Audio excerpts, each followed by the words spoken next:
And so when we're going out to advise producers, we have to keep in mind that first thing is first. There is no magic wand. There is no magic bullet. There is no feed additive that we can give to that cow that is going to make her fertile during heat stress all the time. There is no injection that we can give to that cow that is going to be that magic bullet and make her fertile during periods of heat stress all the time. So we have to go and we have to do the incremental improvements that we can, and we have to improve the response to heat stress through simply hard work.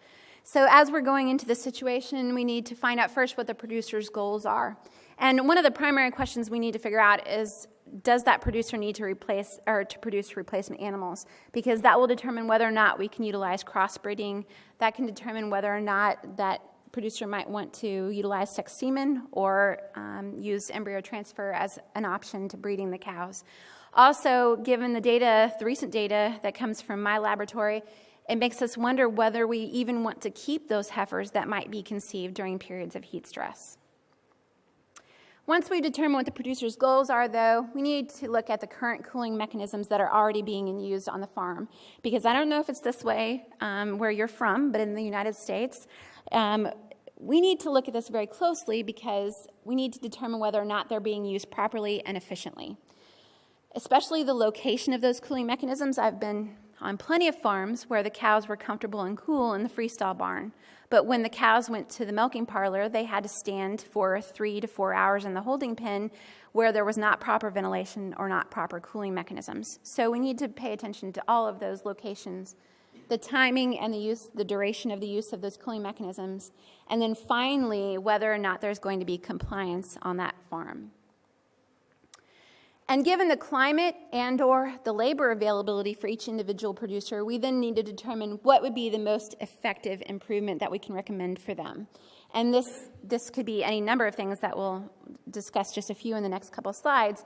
But with each of those, we need to then sit down with pencil and paper and calculate the return on investment.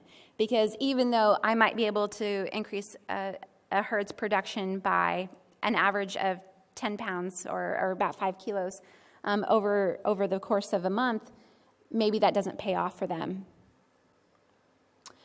And so as we're advising producers, we can lump the resources into two main categories, being facilities and technology, and then also skilled labor. And as we're looking at these resources for facilities and technology, we're talking mainly about the hardware. We're talking about the fans, the sprinklers and the misters, the availability of shade. Also, whether or not they're employing any indicators of heat stress or if they're using technology such as the application that can be used on the smartphone. We also need to determine whether or not that producer has decided to use heat detection or has decided to use fixed-timed AI during periods of heat stress, because that will determine what aids or synchronization strategies we might want to recommend for each of those producers. So for facilities and technology, we've already discussed, we need to determine what's already in place and whether that or not that's being used efficiently, and is it cost effective? Is it paying off? Is it really giving them the increase in productivity for the cost of the electricity or the cost of the water? Once we've determined what is already in place and what is working well, we can then determine which upgrade would be most reasonable for each individual producer, and whether or not that producer is able to upgrade. Do they have the facilities that are upgradable? Do they have the capital to invest in that upgrade? We also need to consider at the same time, what is the likelihood that technology or the facility will be used efficiently, and whether or not it'll be used cost effectively.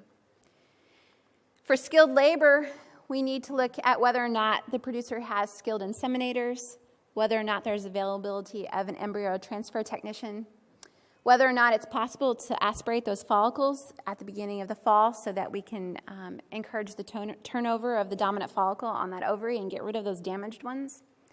We also need to know whether or not they have skilled herdsmen or cow people, even if that's the producer themselves and that's all there is. Is there someone out there monitoring the heat stress that's experienced by those cattle and being sure that the heat stress abatement strategies are being used in a timely and efficient manner? Also, compliance. But when we're looking at skilled labor, it's the same set of criteria as it was for facilities and technology. What labor do they already have in place?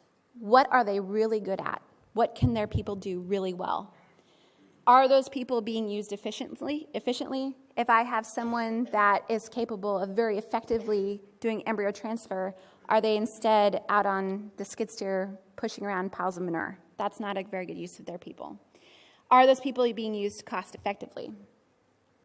And then once we've determined what's already in place, we can use the same decision strategy to determine which upgrade would be most reasonable for each of those producers, what's available in their area. Are they able to upgrade? Do they have skilled labor that they could hire into the system?